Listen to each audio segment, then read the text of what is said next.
Hi, I'm Stefan, and we're going to ask the question: is Amazon too big?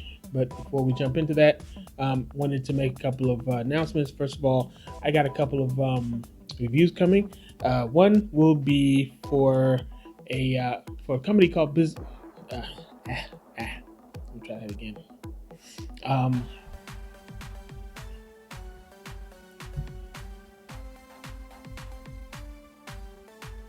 Hi, I'm Stefan, and we're going to ask the question: is Amazon too big today? And before we get into that, though, I wanted to talk to you about a couple of reviews that are coming. Next video is going to be a review um, talking about crypto.com. This is going to be for companies that might be looking to add crypto as a means of payment for their processes and services. So right now I'm in the middle of just testing it out and seeing how that all is going to work. I will be doing a review for this bad boy. This is the Samsung uh, Galaxy Book. I gotta get the full name out, but I'll add that to the video. And this is actually a nice little, slim little laptop that actually runs on an ARM processor. And I'll talk to you about the similarities and differences with using this laptop. I will be. I'm excited to actually talk about. There's going to be a business starter program that will be launched fairly soon. It's going to come from Business Resource Assets. It's going to be one of my other LLCs, and I'm excited to actually help people, get started with their LLCs and also to provide technical services to them when they're ready to get started. So I'm going to talk to you about that as well. But now, is Amazon too big? So the reason why I'm asking that question now is because, well, obviously Amazon has been getting into a lot of different industries lately, and these industries have been kind of a lot of things have been changing about these industries after Amazon gets brought into it, and I'm going to go over that in a hot second. But recently, I saw an article about Amazon moving cargo for U.S. Postal Service. Now, it's funny that it seemed to be just kind of like a footnote, and they just kind of moved on to the next thing. And I haven't seen a lot of other articles about this, but Amazon is now moving cargo for the U.S. Postal Service. Remember, this used to be a government agency. This used to be something that it's a national brand now, and this is quite an interesting thing to find out. And apparently, according to one of their spokespeople, they have been doing this for years. I didn't know that either. And apparently, according to the article from Finding Alpha, it's not sure, they're not clear whether it has greatly expanded. I don't know what that means. Um, so, Amazon, FedEx, and UPS are all posting growth. Now, that's in the shipping industry, obviously had grown since the pandemic. Everybody had started to prefer everything online, and some places were just not allowed to be open. So that increased the need for people to go online to get things that they needed. So it makes sense that the shipping industry would have been growing all of this time and may still be growing at this point as well, even after the pandemic. So here's my opinion about this. On the one hand, Amazon moving cargo for the U.S. Postal Service helps it to kind of move a little more smoother. I think that would be a good thing, but there's also a lot to consider as the U.S. Postal Service and the shipping industry as a whole, depending on how Amazon moves it at this point, how the shipping industry might become more and more reliant on Amazon, especially after its track record on a lot of other industries, a lot of things that it has done. It found ways to make things a little more efficient, but at the same time, they end up putting other entities out of business and taking control of an industry.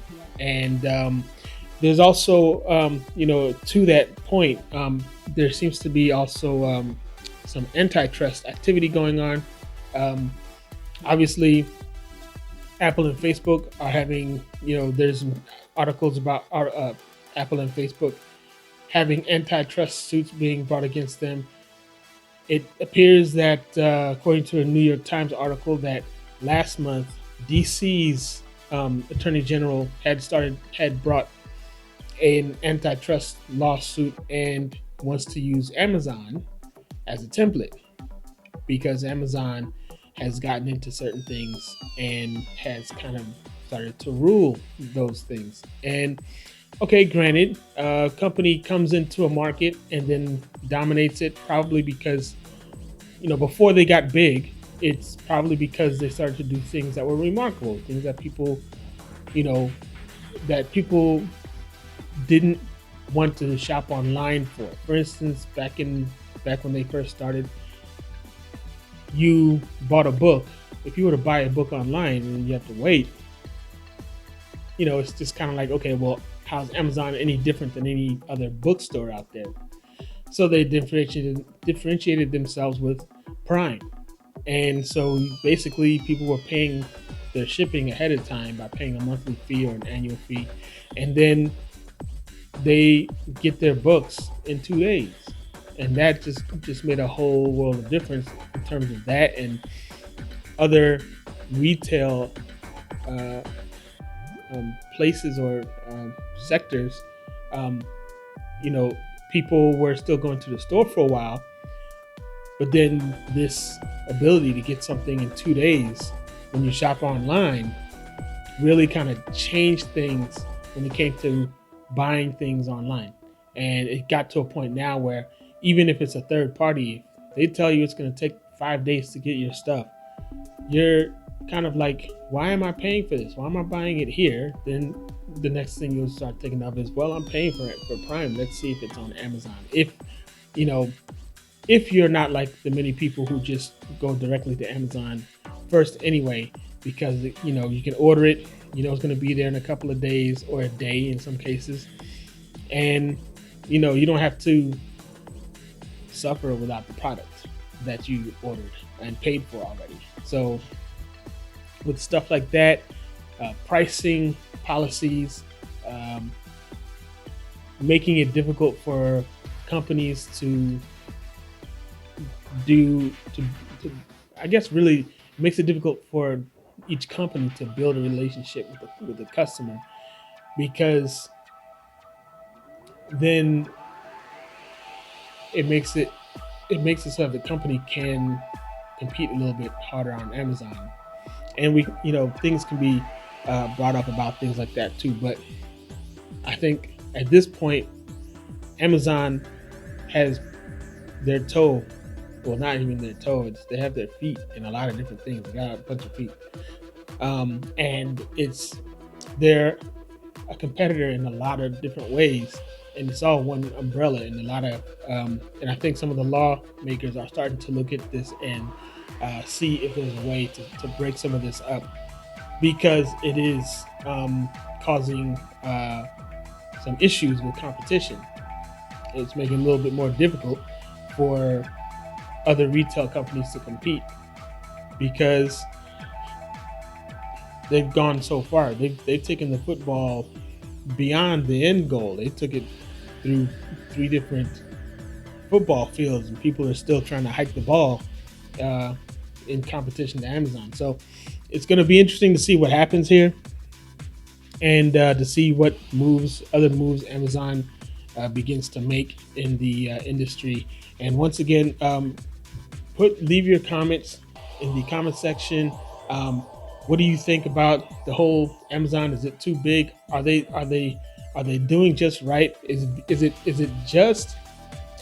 it justified that they have so much leeway because they've done so much good in every market that they've gotten into? What do you think about them? The U.S. Postal Service now using them to move cargo. What do you think about antitrust lawsuits being brought against them, and also, what do you think about the reviews I'm getting ready to do? What do you think about me doing a review about this laptop? Do you like it? Does it look good to you? Also, what do you think about the idea of having a company to help you start your business? That company will also have lawyers that you can talk to and go over everything in terms of starting your business, so that they're comfortable with how it's being started and everything. And